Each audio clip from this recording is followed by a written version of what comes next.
We are making a classic ricotta gnocchi, and I'm gonna serve mine with meat sauce, and I cannot wait to show you how to make them because they're very, very easy, but they're so delicious and such a classic. Over the years, I've had many of you ask me for the recipe. The thing is that when I was growing up, my nonna never made ricotta gnocchi. My nonna always made a potato-based gnocchi, so that's sort of what I'm most familiar with and what I have made my whole life, which, fun fact, it was the very first thing I ever learned to cook, or I should say it was the very first thing I cooked with my nonna. My job was to roll the gnocchi. Ricotta gnocchi was sort of new to me, and really the first time that I had them this way, which to me is like so classic, is when I went to Tuscany like 5 years ago, and they're phenomenal. So I'm going to show them to you because I've made the recipe since, and they're really easy, but we're actually going to start with the sauce. I am doing a meat sauce, a very simple meat sauce. I've got good extra virgin olive oil. I'm gonna add my ground beef. Now, here's the thing. I often get questions from people, why do you do the beef first and not your onions? And the reason is because depending on how fatty your beef is, I want to get rid of some of that fat. And if I do the onions and then add the beef in, there's a good chance I'm gonna wash away or take away some of that onion flavor and all of the juices that collect in the bottom of that pot with the onions and all that. So that's why I do it this way. I'm doing a red onion, and you wanna know why? I wouldn't ordinarily do a red onion.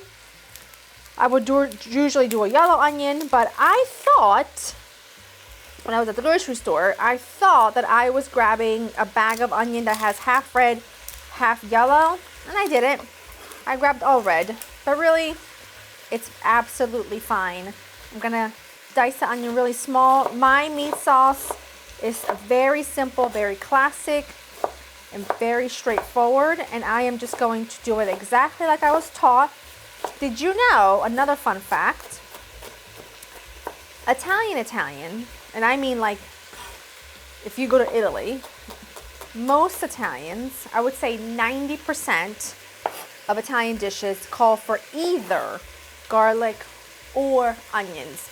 Very, very few recipes call for both. And in a sauce, you would either have one or the other. Now, there have been times where I add both because it's my preference. Nonna would never allow garlic in a meat sauce because she wants the sweetness and flavor of onion. So here's a fun fact. I'm just gonna dice this onion, and I am just gonna wait for my beef to be pretty much fully cooked through, so then I can estimate whether or not I want to get rid of any fat. Just break it apart as much as you can as it cooks. Beef is looking spiff. Okay, it's about fully cooked through. I'm gonna add my onions. There's not much fat in there, even though I use an 85-15, because if you know me, you know just super lean ground beef is just not my favorite. Certainly we can give it moisture, we can bulk it up, but it's just a little too lean for a sauce for my liking. So 85-15 feels like the perfect spot. A little salt. I'm gonna let that cook down. I want those onions to cook down a bit, just a few minutes. I mean, they're gonna get a few hours cooking in the sauce, but I just want to give them a head start. So let those go a bit. In terms of sauce, I'm using passata. When I wrote my book, I wanted to give you as much information as possible. I wanted you to feel like you just came into my kitchen, opened up my cupboards, opened up my pantry, and you saw my favorite brands of things, what I actually use in terms of like the brand of salt. And one of the things I mentioned is this passata, because I think the cento passata, whether it's the rustica or tradizionale, the traditional, I love. And it's a really good bang for your buck as well. So this is what I'll be using today, but any can of tomato puree will work. You could essentially even do a can of like, or a jar of homemade crushed tomatoes or tomatoes. For a slow cook sauce, I actually prefer to use a puree or passata because mine are reserved for quicker cooking sauces so that I don't lose that summer tomato flavor. So that's that. So I'm just gonna cook this down. The point to that is, I even mentioned a specific brand in the book because it works really well for slow cook sauces. Deglaze with some wine. You could use white or red, just make sure they're dry. I'm using white. Either will do, both will need a good amount of cooking time to really sort of cook down that really sharp acidity, but it's gonna do such good things in the pot for a long time. If you don't wanna use any wine at all, don't. I'm not even worried about cooking it out too much because again, this is gonna have hours of cooking time. Take your jar, fill it halfway up with some water. Usually any can, any jar will need this. Wash the jars, my nonna would say. Add it in. Beautiful. This is gonna intensify, thicken, do gorgeous things. I'm just grabbing a few little snippets of basil. I'm gonna go rinse it off real quick. I'm gonna add it in. Add your basil in. And now I'm just gonna cover this up, put it on as low as it goes, vent it just a tiny bit. Cook it for 3 hours. 2.5 to 3 hours. I want that to be really well cooked. I'll season it halfway through. You season it halfway through with some salt.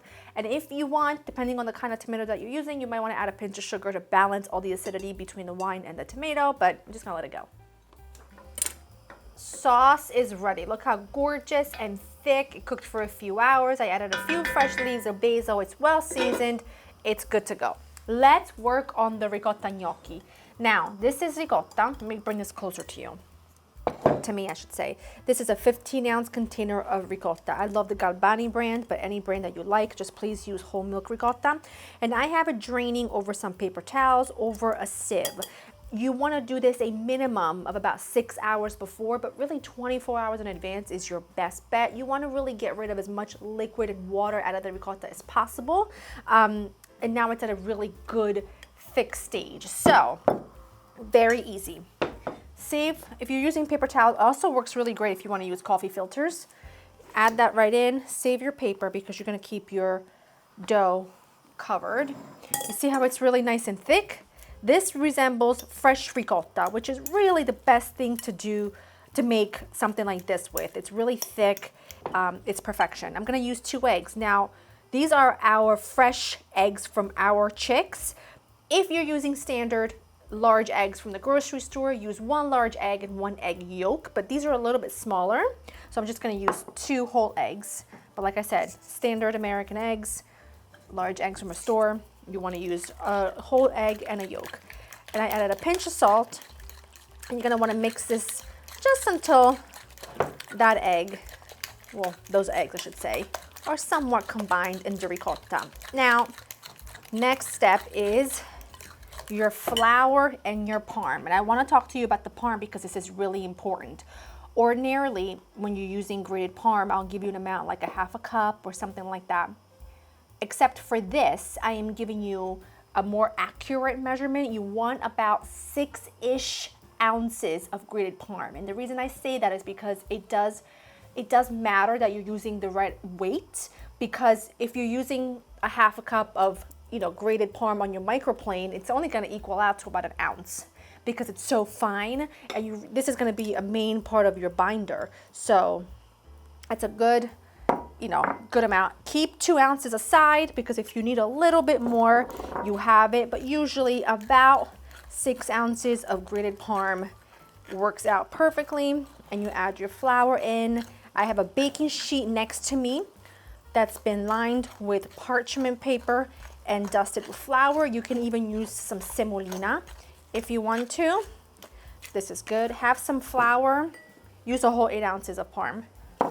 Have some flour near you because you're gonna need it for your work surface. Your pot of water should be coming up to a boil. You just kind of want to have everything ready for you. Heavily dust your surface because this is quite a sticky dough, but it is sensational. Very good and very easy. Like I said, the dough will be sticky, especially in the very beginning. Use a bench scraper to help you pull it together. Continue to dust your flour as needed, right? Because you just don't want it to be sticky. You don't want it to be dry, but you do not want this to be wet and sticky. That looks perfect to me. Yep. Make sure you place it on a piece And you can keep one of these little paper towels to keep it covered so nothing forms. I'm gonna cut this into 8 pieces. Flour your knife as you go.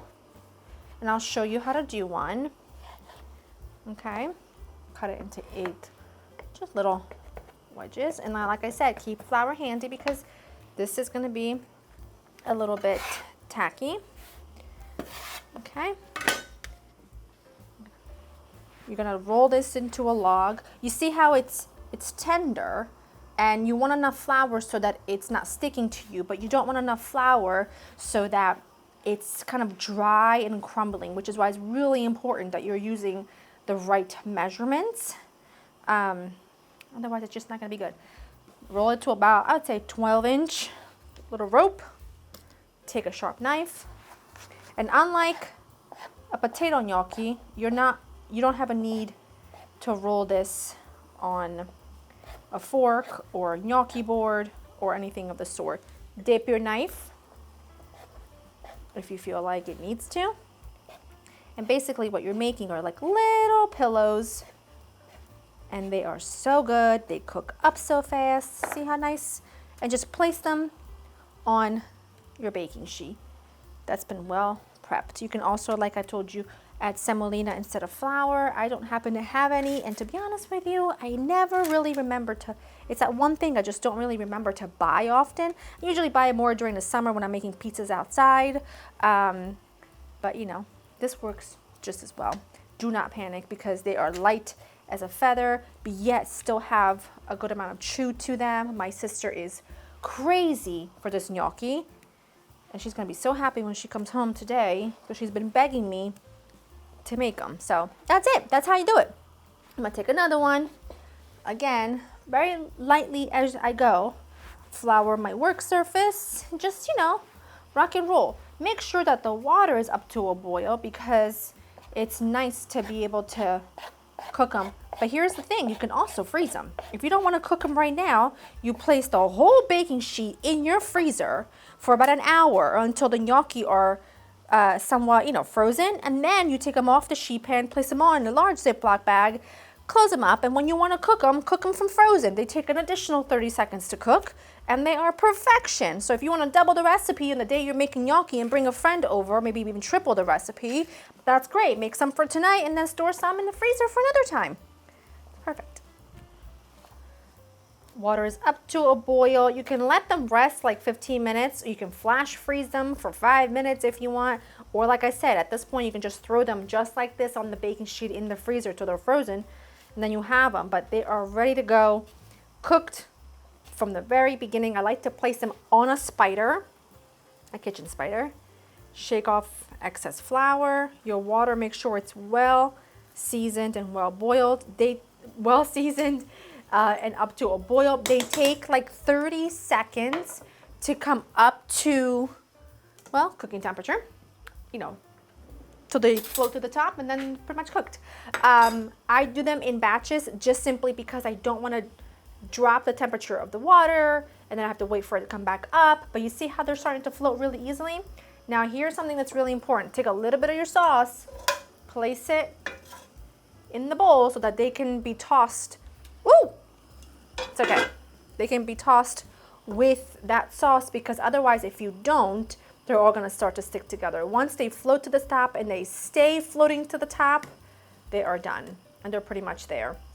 The texture is perfect. See how they're now floating but they're staying on the top? When they float and they're kind of going up and down, just wait until they're all the way up. That's it. Takes 30 seconds and they're gorgeous. Look at this. They're gorgeous. The texture is gorgeous. Everything about them is beautiful. Give them a stir, just like that. And then just do your next batch. You're gonna get them all cooked in like 2 minutes. Last of the gnocchi, done. Put them all on a nice platter.